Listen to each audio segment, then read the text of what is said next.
कल्पना कीजिए, एक व्यक्ति सिविल सर्विसेज एग्जामिनेशन को अपने पहले ही प्रयास में क्लियर करता है। इसके बाद मिनिस्ट्री ऑफ होम अफेयर्स में गवर्नमेंट सर्विस करता है। बाहर से देखें तो यह एक ऐसी प्रोफेशनल जर्नी है जिसे देखकर लगता है कि अब रास्ता तय हो चुका है।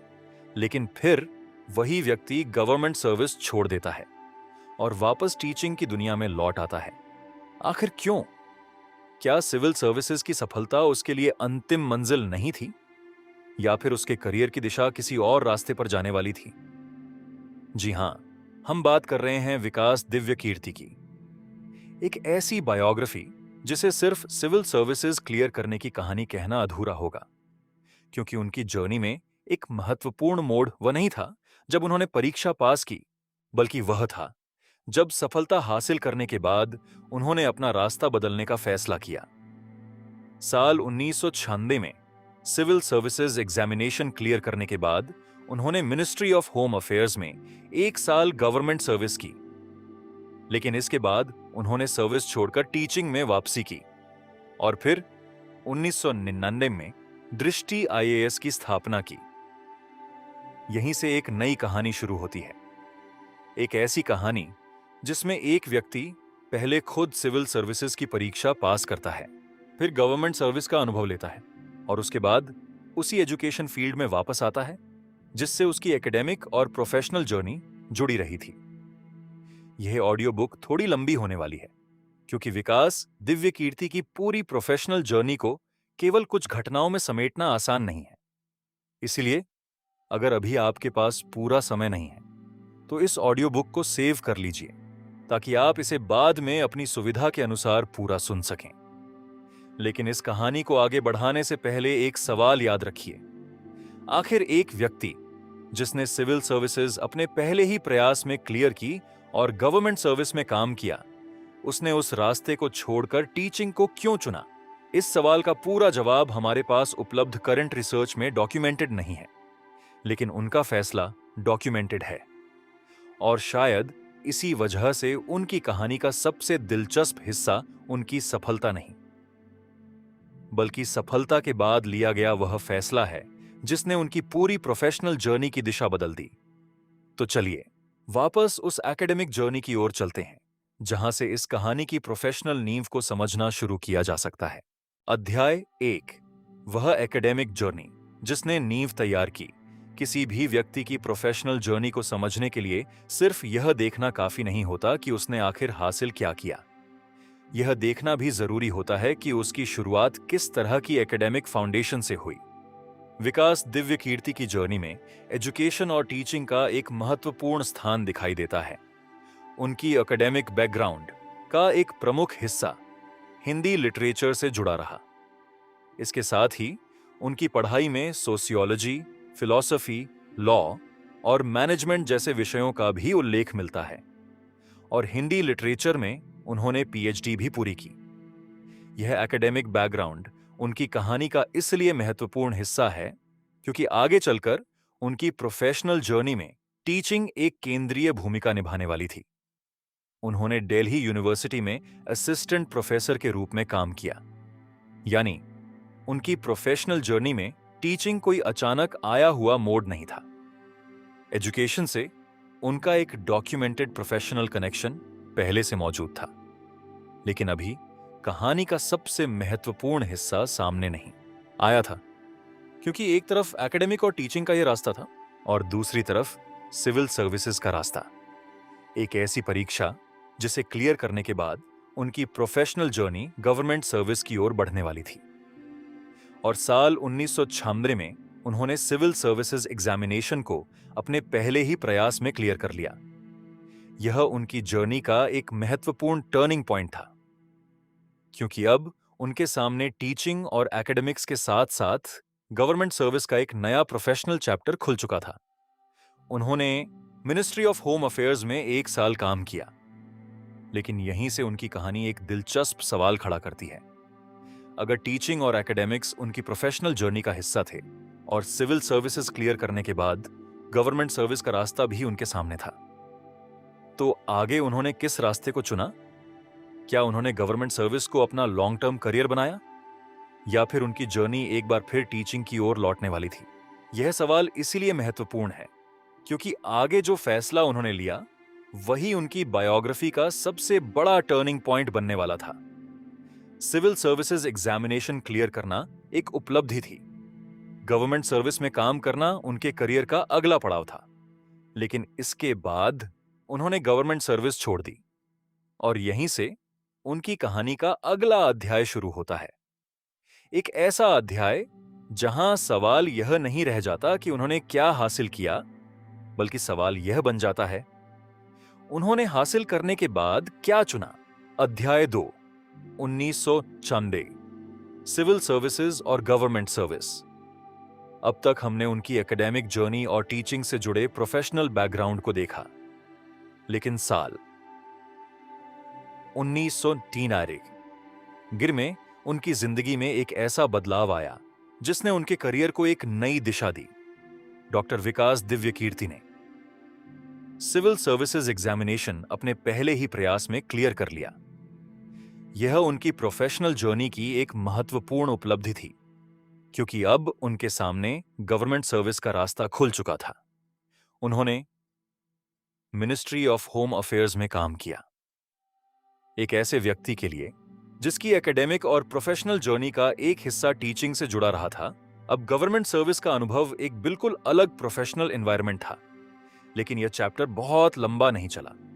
उन्होंने मिनिस्ट्री ऑफ होम अफेयर्स में 1 साल काम करने के बाद गवर्नमेंट सर्विस छोड़ दी और यहीं उनकी कहानी एक ऐसे मोड़ पर पहुंचती है जहां केवल अचीवमेंट की बात करना पर्याप्त नहीं है, क्योंकि सिविल सर्विसेज एग्जामिनेशन क्लियर करना एक बात थी और उस सफलता के बाद उस करियर को छोड़ने का फैसला करना बिल्कुल दूसरी बात। यहां एक सवाल स्वाभाविक रूप से उठता है, आखिर उन्होंने गवर्नमेंट सर्विस क्यों छोड़ी? हमारे करंट रिसर्च सोर्स में इस फैसले के पीछे उनका एग्जैक्ट पर्सनल रीजन विस्तार से डॉक्यूमेंटेड नहीं है, इसीलिए हम कोई अनुमान नहीं लगाएंगे। हम यह नहीं कहेंगे कि उन्होंने किसी खास कारण से सर्विस छोड़ी जब तक हमारे पास उसका वेरीफाइड एविडेंस न हो। लेकिन इतना स्पष्ट रूप से डॉक्यूमेंटेड है कि उन्होंने गवर्नमेंट सर्विस छोड़ी और +2 टीचिंग में वापस लौटे। यानी उनकी कहानी में एक महत्वपूर्ण बदलाव आया। जिस व्यक्ति ने सिविल सर्विसेज की परीक्षा पास की थी, जिसने मिनिस्ट्री ऑफ होम अफेयर्स में गवर्नमेंट सर्विस का अनुभव लिया था, वही व्यक्ति अब फिर से एजुकेशन और टीचिंग की दिशा में आगे बढ़ रहा था। अगर हम उनकी जर्नी को अब तक देखें तो एक दिलचस्प पैटर्न दिखाई देता है। पहले एजुकेशन, फिर टीचिंग, फिर सिविल सर्विसेज, फिर गवर्नमेंट सर्विस और फिर वापस टीचिंग। लेकिन यह वापसी केवल करियर के पिछले पड़ाव पर लौटना नहीं थी, क्योंकि इसके बाद उनकी जर्नी एक ऐसे रास्ते पर जाने वाली थी जिसने टीचिंग को उनकी प्रोफेशनल आइडेंटिटी का और बड़ा हिस्सा बना दिया। साल जिसनशिए 1999 के आजमनीडियन में उन्होंने जिसे दृष्टि IAS की स्थापना की और यहीं से उनकी कहानी का अगला चैप्टर शुरू होता है, क्योंकि अब वह केवल अपने करियर के बारे में फैसला नहीं कर रहे थे। अब उन्होंने एजुकेशन के क्षेत्र में एक संस्था की शुरुआत की थी। लेकिन आखिर 1999 में शुरू हुई यह संस्था उनकी प्रोफेशनल जर्नी में इतनी महत्वपूर्ण क्यों बनी? एक व्यक्ति जिसने खुद सिविल सर्विसेज एग्जामिनेशन क्लियर की थी, अब सिविल सर्विसेज एजुकेशन से जुड़ी संस्था की स्थापना तक कैसे पहुंचा? और गवर्नमेंट सर्विस से टीचिंग की ओर लौटने का फैसला आखिर किस तरह उनकी आगे की पहचान का आधार बना? इन सवालों का जवाब हमें कहानी के अगले अध्याय में मिलेगा, जब 1999 में शुरू होने वाली दृष्टि IAS की कहानी विकास दिव्यकीर्ति की प्रोफेशनल जर्नी को एक नई दिशा देने वाली थी। अध्याय 3, गवर्नमेंट सर्विस से टीचिंग की वापसी। 1996 में सिविल सर्विसेज एग्जामिनेशन क्लियर करने के बाद विकास दिव्यकीर्ति के करियर में एक नया अध्याय शुरू हुआ। उन्होंने मिनिस्ट्री ऑफ होम अफेयर्स में काम किया, लेकिन केवल 1 साल बाद उनकी प्रोफेशनल जर्नी ने फिर से दिशा बदल ली। उन्होंने गवर्नमेंट सर्विस छोड़ दी और इसके बाद वह वापस टीचिंग की ओर लौटे। यहीं पर उनकी कहानी एक महत्वपूर्ण सवाल खड़ा करती है, क्योंकि किसी भी करियर में एक मुकाम हासिल करने के बाद उससे अलग रास्ता चुनना अपने आप में एक बड़ा डिसीजन होता है। लेकिन विकास दिव्य कीर्ति ने यह डिसीजन क्यों लिया? इस सवाल का जवाब हमारी करंट रिसर्च में पूरी तरह डॉक्यूमेंटेड नहीं है। इसीलिए उनके इस फैसले के पीछे किसी खास वजह का दावा करना सही नहीं होगा। हम इतना जरूर जानते हैं कि गवर्नमेंट सर्विस के बाद उनकी प्रोफेशनल जर्नी फिर से टीचिंग और एजुकेशन की दिशा में आगे बढ़ी। और अगर उनकी पूरी जर्नी को एक साथ देखा जाए तो एक दिलचस्प क्रम दिखाई देता है। एजुकेशन से शुरुआत, टीचिंग से प्रोफेशनल कनेक्शन, फिर सिविल सर्विसेज एग्जामिनेशन, उसके बाद मिनिस्ट्री ऑफ होम अफेयर्स में गवर्नमेंट सर्विस, और फिर वापस टीचिंग। लेकिन इस बार टीचिंग में उनकी वापसी पहले जैसी नहीं थी, क्योंकि उनके पास अब एक नया अनुभव भी था। उन्होंने खुद सिविल सर्विसेज एग्जामिनेशन क्लियर की थी, उन्होंने गवर्नमेंट सर्विस में काम किया था, और अब वह फिर एजुकेशन के क्षेत्र में लौट रहे थे। यहीं से उनकी प्रोफेशनल जर्नी में एक नया चरण शुरू हुआ। अब तक वह अपने करियर के अलग अलग रास्तों से गुजर चुके थे, लेकिन अगला कदम उन्हें केवल एक टीचर की भूमिका तक सीमित नहीं रखने वाला था। साल 1999 में उन्होंने दृष्टि आईएएस की स्थापना की। यही वह मोमेंट था जब उनकी प्रोफेशनल जर्नी ने इंडिविजुअल करियर से इंस्टीट्यूशन बिल्डिंग की दिशा में कदम बढ़ाया। एक व्यक्ति जिसने खुद सिविल सर्विसेज की परीक्षा दी थी और उसे क्लियर किया था, अब सिविल सर्विसेज एजुकेशन से जुड़ी संस्था की स्थापना कर रहा था। लेकिन दृष्टि आईएएस की शुरुआत को समझने से पहले एक बात याद रखना जरूरी है। हमारे करंट रिसर्च में इसकी शुरुआती परिस्थितियों, शुरुआती चुनौतियों, आर्थिक स्थिति या एग्जैक्ट मोटिवेशन का विस्तृत विवरण उपलब्ध नहीं है। इसीलिए हम उस दौर की ऐसी कोई कहानी नहीं जोड़ेंगे जिसकी पुष्टि हमारे पास नहीं है। हम केवल उस डॉक्यूमेंटेड जर्नी को आगे बढ़ाएंगे। 1996 में सिविल सर्विसेज की सफलता, मिनिस्ट्री ऑफ होम अफेयर्स में 1 साल की गवर्नमेंट सर्विस, फिर गवर्नमेंट सर्विस से बाहर आना, टीचिंग में वापसी, और 1999 में दृष्टि आईएएस की स्थापना। इन घटनाओं को साथ रखकर देखें तो एक बात स्पष्ट होती है, उनकी प्रोफेशनल जर्नी की दिशा बदल रही थी। अब सवाल यह नहीं था कि विकास दिव्य कीर्ति खुद कौन सा करियर चुनेंगे। अब सवाल यह था कि एजुकेशन के क्षेत्र में उनकी यह नई भूमिका किस तरह विकसित होगी। और यहीं से कहानी पहुंचती है 1999 के उस पड़ाव पर जहां टीचिंग एक व्यक्तिगत प्रोफेशन से आगे बढ़कर एक संस्था का रूप लेने वाली थी। अध्याय 4, 1999। दृष्टि आईएएस की स्थापना, गवर्नमेंट सर्विस छोड़ने के बाद विकास दिव्य कीर्ति की प्रोफेशनल जर्नी फिर से टीचिंग और एजुकेशन की ओर लौट चुकी थी। लेकिन 1999 में इस जर्नी ने एक और महत्वपूर्ण रूप लिया। इसी साल उन्होंने दृष्टि आईएएस की स्थापना की। यह उनकी बायोग्राफी का एक महत्वपूर्ण पड़ाव था, क्योंकि अब उनकी प्रोफेशनल जर्नी केवल एक इंडिविजुअल करियर तक सीमित नहीं रही। उन्होंने एजुकेशन के क्षेत्र में एक संस्था की शुरुआत की, और इस संस्था का संबंध उसी सिविल सर्विसेज एजुकेशन से था जिसका अनुभव वह खुद अपनी जर्नी में हासिल कर चुके थे। यहां उनकी पूरी प्रोफेशनल जर्नी को एक बार फिर पीछे मुड़कर देखना दिलचस्प है। एक समय वह खुद एक स्टूडेंट थे, फिर उनकी एकेडमिक जर्नी हिंदी लिटरेचर और दूसरे विषयों से होकर आगे बढ़ी। उन्होंने दिल्ली यूनिवर्सिटी में असिस्टेंट प्रोफेसर के रूप में काम किया। इसके बाद उन्होंने सिविल सर्विसेज एग्जामिनेशन को अपने पहले प्रयास में क्लियर किया। फिर मिनिस्ट्री ऑफ होम अफेयर्स में 1 साल गवर्नमेंट सर्विस की, और उसके बाद उन्होंने फिर टीचिंग की ओर वापसी की। अब 1999 में दृष्टि आईएएस की स्थापना के साथ उनकी जर्नी एक और चरण में प्रवेश कर रही थी। एक टीचर के लिए अपनी नॉलेज को स्टूडेंट्स तक पहुंचाना एक बात है, लेकिन एक एजुकेशनल इंस्टीट्यूशन की स्थापना करना उससे अलग कदम है। यहां से उनकी प्रोफेशनल आइडेंटिटी में एक नया आयाम जुड़ता है। अब वह केवल उस व्यक्ति के रूप में नहीं देखे जा सकते थे जिसने सिविल सर्विसेज एग्जामिनेशन क्लियर की थी। उनकी जर्नी एजुकेशन और इंस्टीट्यूशन बिल्डिंग से भी जुड़ चुकी थी। लेकिन यहां हमें एक सीमा को स्पष्ट रखना होगा। हमारे करंट रिसर्च में दृष्टि आईएएस के शुरुआती वर्षों की डिटेल्ड कहानी उपलब्ध नहीं है। हमारे पास यह जानकारी नहीं है कि शुरुआत में कितने स्टूडेंट्स थे, शुरुआती फाइनेंशियल चैलेंजेस क्या थे, संस्था की शुरुआती ग्रोथ किस गति से हुई, या उस समय विकास दिव्य कीर्ति के सामने कौन कौन सी स्पेसिफिक डिफिकल्टीज थीं। इसीलिए इस हिस्से में हम ऐसी कोई कहानी नहीं बनाएंगे। हम केवल उस तथ्य पर टिके रहेंगे जो स्पष्ट रूप से हमारे रिसर्च में मौजूद है। 1999 में दृष्टि आईएएस की स्थापना हुई और इसके साथ विकास दिव्य कीर्ति की प्रोफेशनल जर्नी में टीचिंग और सिविल सर्विसेज एजुकेशन की भूमिका और स्पष्ट हो गई। लेकिन किसी व्यक्ति की लेगेसी केवल इस बात से तय नहीं होती कि उसने कोई संस्था शुरू की। समय के साथ उस व्यक्ति की अपनी पहचान भी उस काम से जुड़ने लगती है।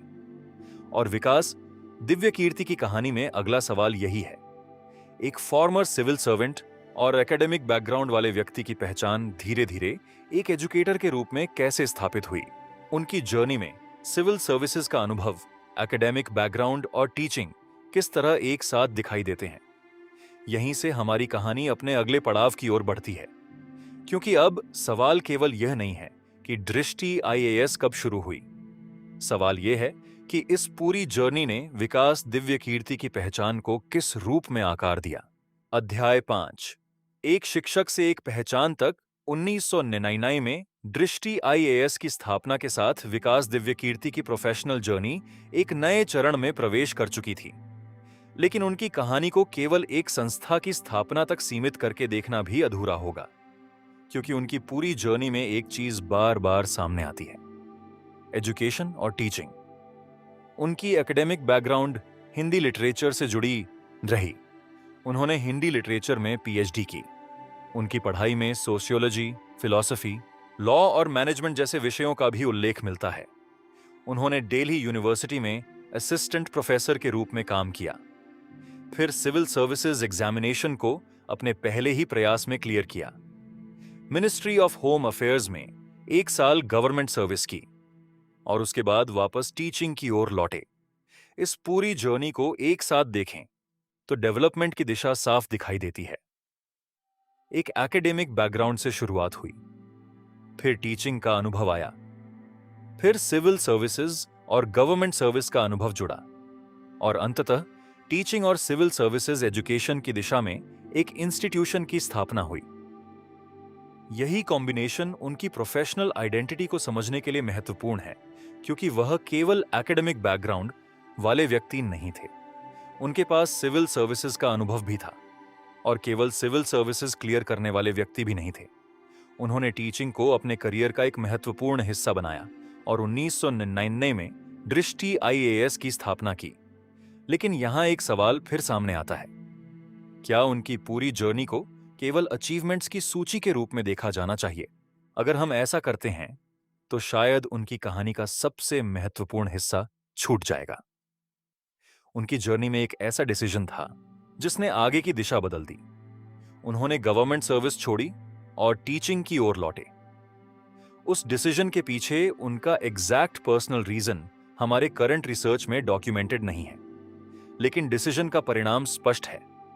उनकी प्रोफेशनल जर्नी एजुकेशन की दिशा में आगे बढ़ती रही और इसी वजह से उनकी बायोग्राफी में सिविल सर्विसेज की सफलता जितनी महत्वपूर्ण है, उतना ही महत्वपूर्ण वह करियर ट्रांजिशन भी है जो उसके बाद आया। आज जब उनकी प्रोफेशनल जर्नी को पीछे मुड़कर देखा जाता है तो इसमें कई अलग अलग भूमिकाएं दिखाई देती हैं। एक एकेडमिक, एक टीचर, एक सिविल सर्विसेज एस्पिरेंट, एक सिविल सर्वेंट और फिर एक एजुकेशनल इंस्टीट्यूशन के फाउंडर। लेकिन इन सभी भूमिकाओं को जोड़ने वाली एक सेंट्रल थ्रेड है, वह है एजुकेशन। और शायद यही उनकी प्रोफेशनल लेगेसी को समझने की सबसे सीधी शुरुआत है, क्योंकि किसी व्यक्ति की पहचान केवल उस पद से नहीं बनती जो उसने कभी हासिल किया हो। कभी कभी पहचान उस दिशा से बनती है जिसे वह बार बार चुनता है। विकास दिव्य कीर्ति की डॉक्यूमेंटेड जर्नी में वह दिशा टीचिंग और एजुकेशन की रही। लेकिन अब इस पूरी कहानी को एक बार पीछे मुड़कर देखने का समय है।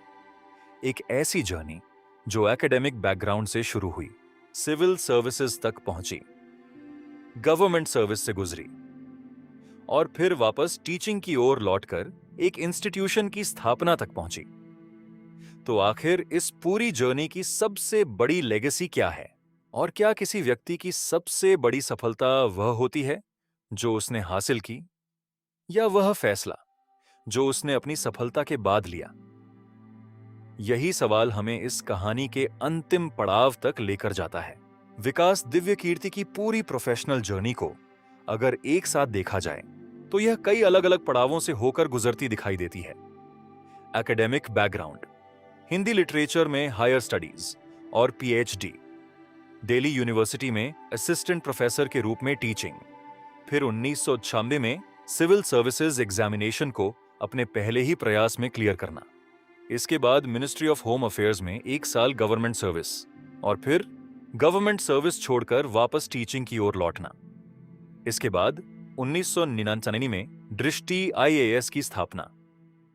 इन घटनाओं को अलग अलग देखा जाए तो ये केवल करियर के अलग अलग स्टेजेस लग सकते हैं, लेकिन जब इन्हें एक साथ रखा जाता है तो उनकी जर्नी का एक महत्वपूर्ण पैटर्न दिखाई देता है। उनकी प्रोफेशनल जर्नी में एजुकेशन और टीचिंग बार बार सामने आती है।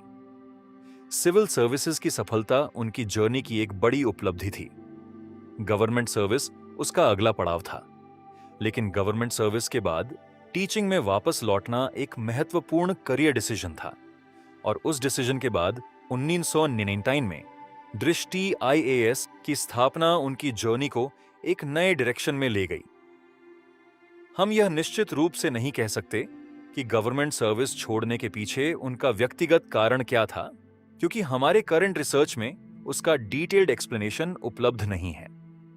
लेकिन इतना स्पष्ट है कि उन्होंने एक करियर पाथ से दूसरे रास्ते की ओर कदम बढ़ाया और यही फैसला उनकी आगे की प्रोफेशनल आइडेंटिटी को समझने के लिए महत्वपूर्ण बन जाता है।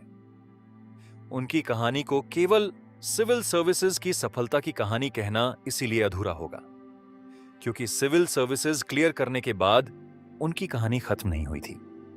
वहीं से एक नया सवाल शुरू हुआ था। सफलता हासिल करने के बाद आगे क्या? विकास दिव्यकीर्ति की डॉक्यूमेंटेड जर्नी में उस सवाल का जवाब टीचिंग और एजुकेशन की दिशा में दिखाई देता है।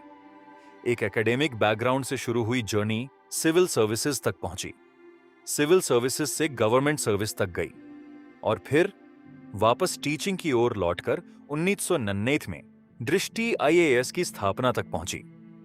शायद यही इस कहानी का सबसे महत्वपूर्ण पहलू है। किसी व्यक्ति की प्रोफेशनल आइडेंटिटी केवल उसकी उपलब्धियों से नहीं बनती, कभी-कभी वह उसके करियर चॉइसेस से भी बनती है।